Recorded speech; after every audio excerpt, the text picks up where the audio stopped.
In this final example for shear force and bending moment diagrams, we're going to be looking at the cantilever beam that's shown in the diagram, and we're going to be using our analytical method. Now, we've said on a number of occasions, if we want to find the support reactions at RA and RB for a beam which contains UDLs, we need to replace each of those UDLs with an equivalent point load. So if we look at the UDL on the left hand side first of all, we have a UDL with a magnitude of 16 newtons for every metre. And if we inspect the diagram there, we can see that that UDL spans 2.6 metres because we have 1.2 metres and 1.4 metres. So each metre weighs 16 newtons and we have 2.6 metres. 2.6 times 16 equals 41.6. So the point load that's going to replace that UDL has a magnitude of 41.6 newtons. And I'm going to sketch this on the diagram. And we know the distance from the left-hand support to that UDL needs to be 1.3 metres. And I know that because the total length of the UDL was 2.6 metres and the equivalent point load sits in the centre of that section. We covered this in more depth in earlier tutorials, but hopefully by now you understand the concept behind replacing the UDL with an equivalent point load, both in magnitude and in position. So let's look at the UDL on the right hand side now. This UDL is 0.8 metres long and it weighs 9 newtons per metre. Therefore this time the equivalent point load is going to be less than 9 newtons because we have less than a metre. And the way that we work out the size of that is by doing 9 times 0.8, and that gives us 7.2. So again, we're going to add it to our diagram.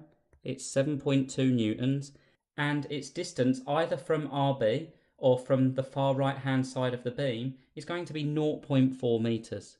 So this distance here is going to be 0.4 metres. Now what I'm going to do is I'm going to calculate the support reactions RA and RB, and then I'm going to remove those equivalent point loads that we've just added there.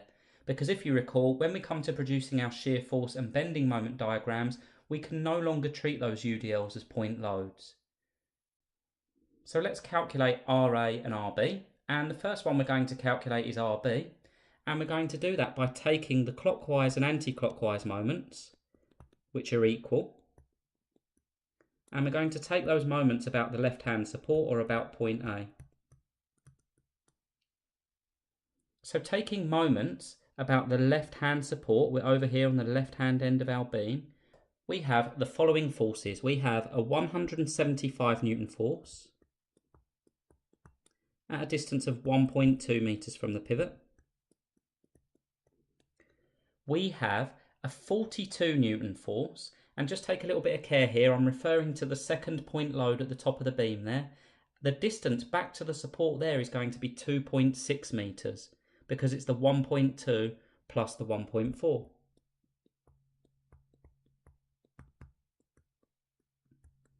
Let's evaluate our third point load, which is 66 newtons, and it's at the far end of the beam this time. So we know the size of the force is 66 newtons. The distance then, if we have a look, we have 1.2 metres plus 1.4 metres, which is 2.6 metres. We then have another 0.9 metres. Well, 2.6 plus 0.9 is 3.5. And then we have an additional 0.8. 3.5 plus 0.8 is 4.3. And we can add that to our equation. So we've evaluated our 3-point loads, but we haven't yet evaluated our 2 UDLs. So also causing a clockwise moment, we have 41.6 newtons. This is the first of the UDLs, or the point load that replaced it. And its distance from the pivot, or from the left-hand support, is 1.3 metres. And then to finish, we have our final UDL, or the point load that replaced it, 7.2 newtons. And again, we need to take a bit of care with the distance here. We have 1.2 metres plus 1.4 metres. 1.2 plus 1.4 is 2.6 plus 0.9 is 3.5 But this time, to that 3.5, we just need to add 0.4, giving us 3.9. The other way we could have determined this distance is that we now know that the full length of the beam is 4.3 meters, because that was the distance from A to the point load on the far right hand side, the 66 newtons, and we could have gone back 0.4 meters from that in order to determine the distance. So that's our clockwise moments. There's only one force causing an anti-clockwise moment, and that's our force at the right hand support, RB. Now this is where we need to be a little bit careful, because the distance from the left hand support to the right hand support isn't the full length of the beam. And in fact the distance is going to be 1.2 plus 1.4 again, which is our 2.6, plus our 0.9. 2.6 plus 0.9 is 3.5. So we have equals 3.5 RB. Next we multiply out the left hand side and simplify, giving us 685.16, and that's still going to equal 3.5 RB. Therefore RB, dividing each side by 3.5, is 685.16 divided by 3.5, which equals 195.76. And I'm going to call it 195.8, just to one decimal place to make things a little bit more straightforward. Next then we can calculate RA, because our second condition tells us that the sum of the forces pushing down equals the sum of the forces pushing up. And this time we need to remember that we're dealing with the forces, not with the turning moments. So we have 5 forces pushing down this time. We have an 175 Newton force, point load, plus a 42 Newton force as a point load, plus a 66 Newton force. And then we have 2 point loads which replaced our UDLs, 41.6 and 7.2. And pushing upwards, we have RA, which we don't yet know, and we have RB, which we've just found to be 195.8. Now once again, we can simplify our left-hand side, which will give us 331.8. That's going to equal RA, which is what we're trying to find, plus the 195.8. Therefore, RA, the unknown force, is 331.8 minus 195.8, which equals 136 newtons. So I'm going to do a couple of things. I'm going to add the 195.8 Newton force to the diagram, which is RB, the right hand support. And I'm going to add the 136 Newton force, which is RA, the left hand support. I'm going to remove the point loads that replace the UDLs, and I'm going to clear some space on the right hand side. So basically I'm going to update the diagram with the new information and prepare to produce our shear force and bending moment diagram. Now the process that we're going to follow when evaluating our shear forces and our bending moments is the same process that we've followed in previous videos. So if you're a little bit unsure of this, then please go back and watch each of those. But essentially what we're doing is we're imagining ourselves stood on the left hand support looking left. And all we're going to do is we're going to move from left to right, continuing to look left and evaluating each force as we can see that force. On the right hand side I've just sketched our two conventions. The first is our convention for shear and the second is our convention for bending. So for shear, any force that pushes the left side up relative to the right or the right side down relative to the left causes positive shear, and vice versa for negative shear. So let's imagine ourselves stood on the left hand support, and what we're going to do is we're going to move from left to right and we're going to look left. Now as soon as we step off of the left hand support, we can see RA, and if we refer to our convention, RA would be pushing the left side of the beam up relative to where we're stood or relative to our position. Now if we've only just stepped off the left hand support, we will only see RA. RA is causing positive shear and it has a magnitude of 136 newtons. So we're going up plus 136. The next force we need to evaluate is 1.2 meters worth of UDL.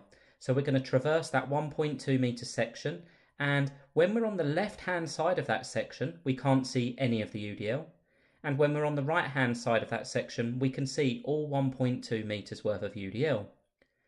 Well, 1.2 meters worth of UDL at 16 newtons per meter is 19.2 newtons. All I've done there is 16 times 1.2.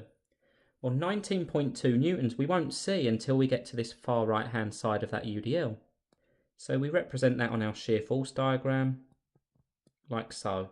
Minus 19.2 is the operation. Now we started at plus 136, so what I'm going to do is I'm going to put 136 in my calculator as my starting point, and I'm going to minus 19.2.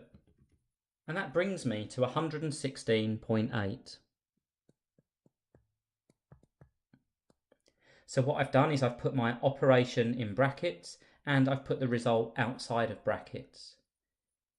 So now I'm at the 175 Newton force. As I take a small step further to the right hand side, I'll be able to see that 175 Newton force. It's going to be pushing the left side down relative to the right, so it's causing negative shear, has a magnitude of 175. So in my calculator, I already have 116.8, but I need to minus 175 from that. And when I do that, I come to minus 58.2.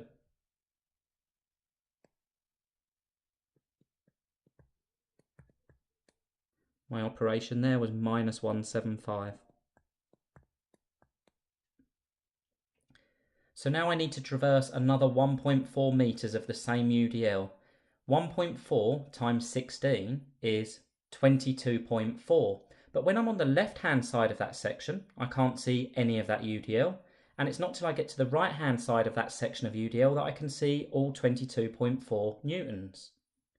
I just need to add a downward projecting line at the 42 Newton force, or at the end of that section of UDL.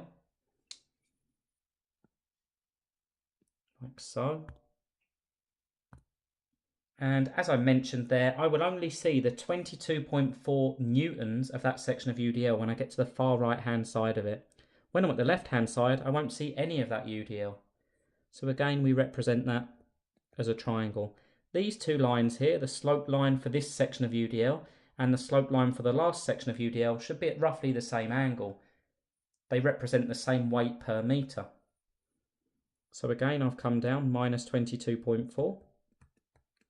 I have minus 58.2 in my calculator. I'm going to minus 22.4, and that's going to take me to minus 80.6. Now I have a 42 Newton point load. If I step off of that point load, then it's going to be pushing the left side down relative to the right, so it's causing negative shear. So I need to come down a further 42, or minus 42. I have 80.6 in my calculator. I'm going to minus 42, which brings me to minus 122.6.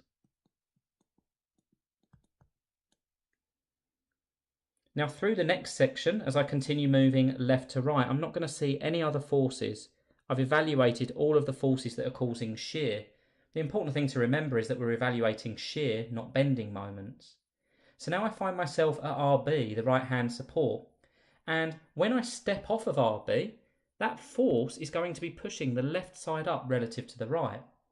If you can imagine, I'm stood here somewhere on the diagram, and as I look at RB, it's pushing the left side up relative to the right. It's pushing in this direction. So if it's causing positive shear, I need to go upwards by 195.8. Now this is where things become interesting, because I'm going to end up back in the positive section. Up here somewhere, I've gone up plus 195.8. Now in my calculator, I've got minus 122.6, but I'm going to add on 195.8. And that brings me to plus 73.2.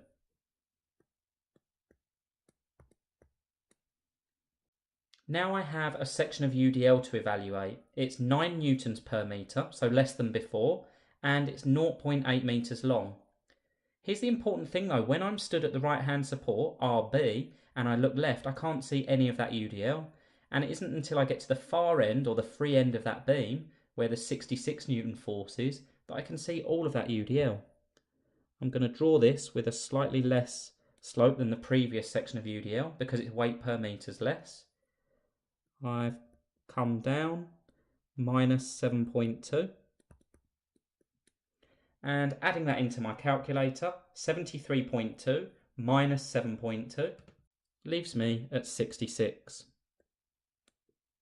And this is what we would expect, because if we imagine ourselves passing the 66 Newton point load and looking left, that force, the 66 Newton, is now pushing the left side down relative to the right, if this beam were to continue like so. Therefore, it's causing negative shear. We're going to come down 66. And in doing so, we return back to 0. A few important reminders here. We said that in order for our shear force diagram to be accurate, it must begin and end at 0, because the sum of the forces pushing up equal the sum of the forces pushing down. Now, the second important observation that we made was that wherever our shear force diagram crosses the 0 line, we have a maximum bending moment. But when we look at this particular arrangement, we actually cross that 0 line twice. We cross it here, and then we cross it again here. So what does that mean? Well, when we introduced cantilever beams, what we said is we basically have two sections of beam. We have a section of simply supported beam between RA and RB, and if we refer to our diagram in this case, that section of beam is going to be sagging. All of those forces are making the beam want to sag. Sagging is positive bending when we refer to our conventions. But once we pass RB, both of those forces, the 66 Newton force and the UDL, are going to want to bend the beam the other way. They're making the beam want to hog. So what we have is we have two local maximums. We have a local maximum for positive bending between RA and RB, or in the simply supported section. And on our beam diagram, that's going to occur here. A local maximum positive bending. On our bending moment diagram, then we can add somewhere there. But where we cross the diagram again at RB, we're going to have a local minimum. And the reason we know it's minimum is because that cantilever section of the beam is hogging. It's negative bending. So we're going to have a local minimum, which we can represent on our bending moment diagram as being below the 0 line. The bending moment at the two ends is 0. That's always true. So let's just sketch our profile. We have a local maximum in the simply supported section. But then we have a local minimum at RB. And it doesn't matter too much how we sketch this. All we're interested in is the location of those two maximums, or the maximum and the minimum. I'm going to label these BM1, which is the maximum positive bending, and BM2, which is the maximum negative bending. It makes no difference that one's positive and one's negative. What we're interested in is the maximum magnitude, because that will determine where this beam's going to fail. So let's calculate each of those. I'm going to begin by calculating BM1. And in order to calculate BM1, I can see that the simpler calculation is going to be when I look left. Because when I look left, I have two forces causing bending. I have RA. RA is making the beam want to sag. I also have 1.2 meters worth of UDL making the beam want to hog. Let's do what we usually do. Let's have a small sketch just to explain this. I have RA, which is 136 newtons. And I have 1.2 meters worth of UDL. And I'm stood over here looking left. Well, 1.2 meters worth of UDL has a weight of 19.2 newtons. That's 16 times 1.2. So it has a weight of 19.2 newtons. And its distance from where I'm stood must be 0.6 meters because it's in the center of that section. And the 136 newton force is 1.2 meters away from where I'm stood. The last thing to note is that the 136 newton force is causing positive bending and the 19.2 Newton force is causing negative bending. So let's set our equation up. We have BM1 equals RA, which is 136 newtons, at a distance of 1.2 meters, causing positive bending. And we have 19.2 newtons at 0.6 meters, causing negative bending. So I need to minus the bending moment caused by that.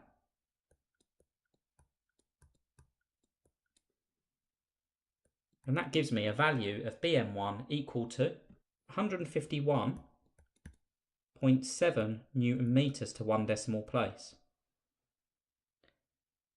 But what I don't yet know for certain is whether that's where the beam's going to fail. Is that actually the maximum bending moment? And the only way I'm going to know is by calculating BM2. Now what I'm going to do to calculate BM2 is I'm actually going to look right.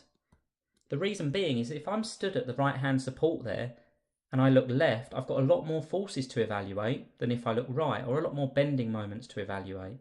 If I look right, I have two forces. I have a 66 Newton force causing negative bending, and I have a section of UDL which will also be causing negative bending. Let's do a sketch. I'm stood here at the right hand support. The important thing this time is that I'm looking right.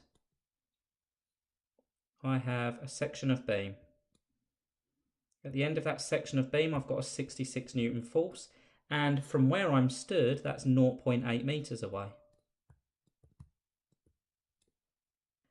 But I also have a section of UDL, 0.8 meters long at 9 newtons per meter.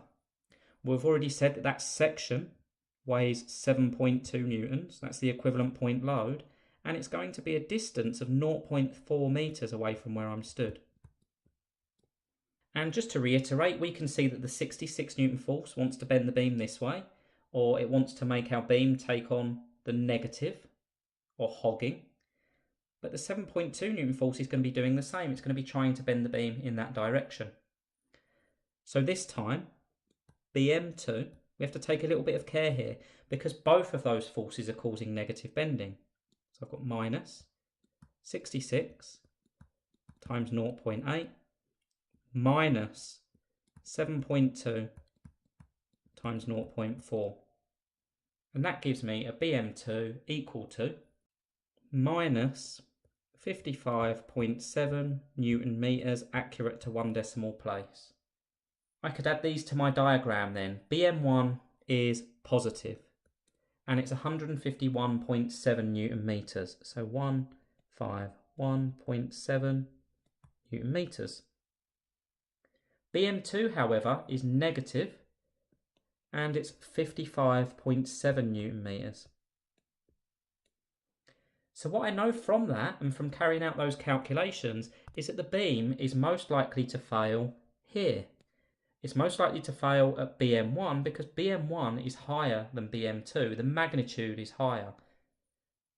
Therefore, the maximum bending moment acting on this beam is 151.7 Newton meters, and that occurs 1.2 meters from the left-hand support.